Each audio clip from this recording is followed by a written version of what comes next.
Right. Again, greetings to all of y'all from wherever you are around the world.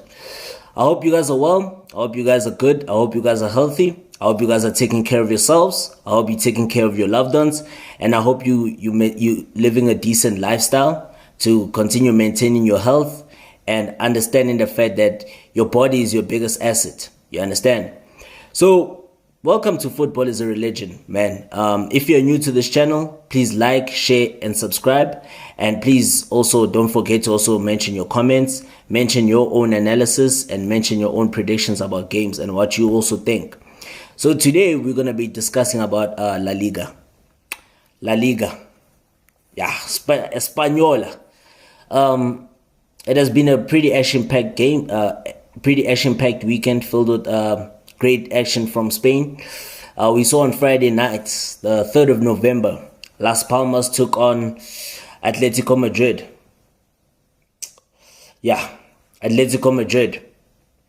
So this was going into this game. This presented Atletico Madrid with an opportunity to go into first place, just for the time being, with victory, obviously with 3 points, right? So obviously they had a mandate to secure all maximum 3 points, but unfortunately it wasn't to be.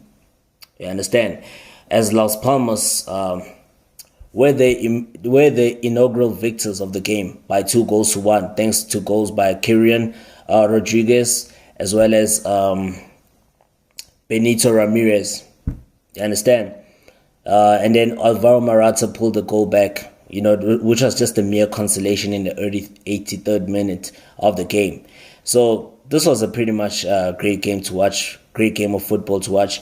We obviously knew that coming into this one, Atletico Madrid were going to be dominant, understanding the fact that, they've got the quality, and understanding the fact that Las Palmas' game plan was to, just like, as you could tell, their game plan was to absorb the pressure and frustrate their opponents, and which they did in the first 45 minutes. You understand?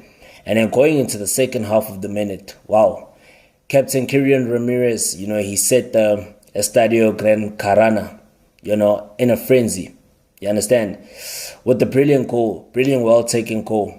After an exquisite dummy by Javi Munoz. That was a brilliant dummy, like leaving the ball, setting up his captain, Kyrian Rodriguez, and he slotted the ball coolly into the back of the net, giving Las Palmas the lead. And then, of course, Las Palmas did double their lead in the 75th minute, leading the game by 2-0, thanks to Benito Ramirez, doubling their advantage. And from that point onwards, obviously, this was just a matter of now their opponents were now more under pressure, as now only with 15 minutes of the game, they had to score 2 goals now to get back into the game or to get something out of the game. But the mandate for Atletico Madrid was the 3 points. You understand? So it was going to be a difficult ask, understanding that Las Palmas, they were very resolute. They came up with a game plan, and they utilized that game plan, and they utilized it to great reward. You understand?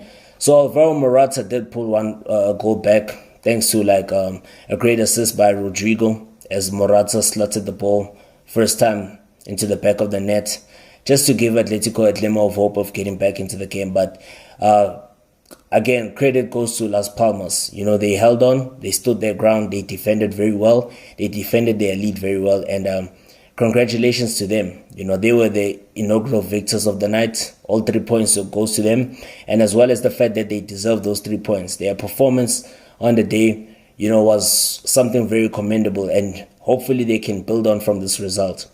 So the result for Las Palmas sees them now moving to 9th place, on 17 points. Now this is their 4th victory in 5 games.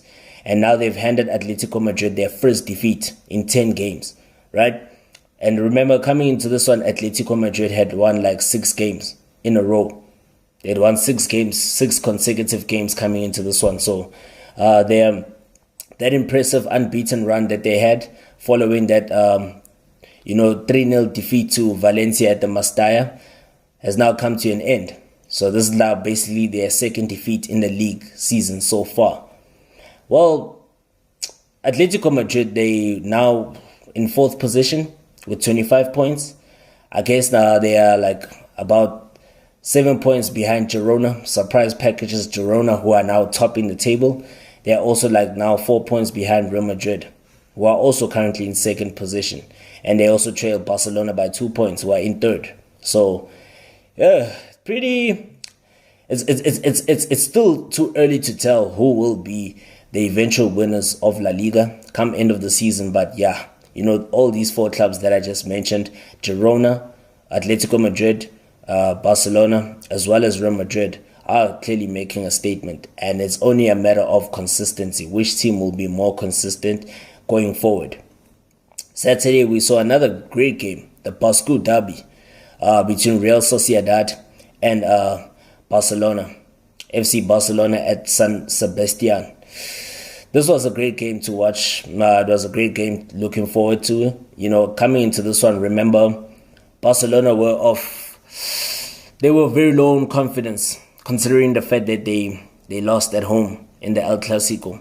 So obviously, losing in the El Clasico does kind of do so much damage to your morale. You understand, to your confidence. So Barcelona coming into this game, they had to bounce back. It was just a matter of understanding and seeing whether their confidence levels have dropped or whether, they still have it in them to like compete for the title. And coming into this one, we saw Robert Lewandowski starting. He started. This was like his first start since the 29th of August. I remember he was out with a short-term injury, and he did come in the El Clasico just for a few minutes, but he didn't really have much time to make an impact in that one, as Real Madrid came back from a goal down thanks to a great, performance by Jude Bellingham, which inspired Los Blancos to a 2-1 victory at home against Barcelona. So, away from home against Barcelona. So yeah, it was Xavi and his Chargers, had to really make a point. They had to prove a point. They had to actually really bounce back in order to get their season back on track. And looking at this game, Real Sociedad, were just dominant over their opponents. The home side were dominant. Think about Take Kubo, the Japanese international. He has been on fine form for Real Sociedad this season. He has been on fine form. He has been involved in all goals. Like, he's been involved in all the goals, getting assists in the past 6 matches. So you can tell that this is a player that is booming with confidence, and this is a player that really, really could cause harm to Barcelona, and that's what he did. When you saw he took that shot and he forced a fine save by Ter Stegen. And as well as we saw in the early minutes of the game, Jules Koundé made a bad error, only to be saved by his goalkeeper. And Ter Stegen should be given all the credit. He was the busiest of both goalkeepers. He made wonderful saves that kept Barcelona in the game. It was just a matter of asking yourself, how did Barcelona end up winning the game? You understand? Because, their opponents were all over them. You could see, the performance on the day was a clear demonstration of the fact that this is a Barcelona team that is really lacking in confidence following that defeat in the El Clasico. But I guess sometimes in football, that's what they say. Luck just has to be on your side, man. Luck just has to be on your side. And indeed, they were lucky. A great goal by Ronald Araujo in injury time, which was a great cross by Ilkay Gundogan, met with the powerful diving header by the Uruguayan defender, who gave Barcelona the all 3 points, netting the winner for Blaugrana and keeping their season on track. This win now sees Barcelona move into third position, just 1 point behind their rivals, Real Madrid, who are in second place, and then they are 4 points off log leaders, Girona, who have been a surprise package. The surprise pace setters this season. The surprise pace setters. And it's only a matter of time of asking yourself, how long can they keep up with this consistency? How long will it be? How long can they keep up with this level of momentum? How long? You understand? It's just now only a matter of performance and consistency. You understand? But Girona do seem to be on track. They're well on track to compete for the title. It's just a matter of if can they keep up with this momentum until the end of the season. Because it's very key. Consistency is very key. If you really want to write your name in the history books, if you want the league honors, you have to understand you got to compete and do it at a consistent rate. So congratulations to Barcelona, man. Credit should go to Marc-Andre ter Stegen for keeping them in the game. I think that was a clear man of the match performance.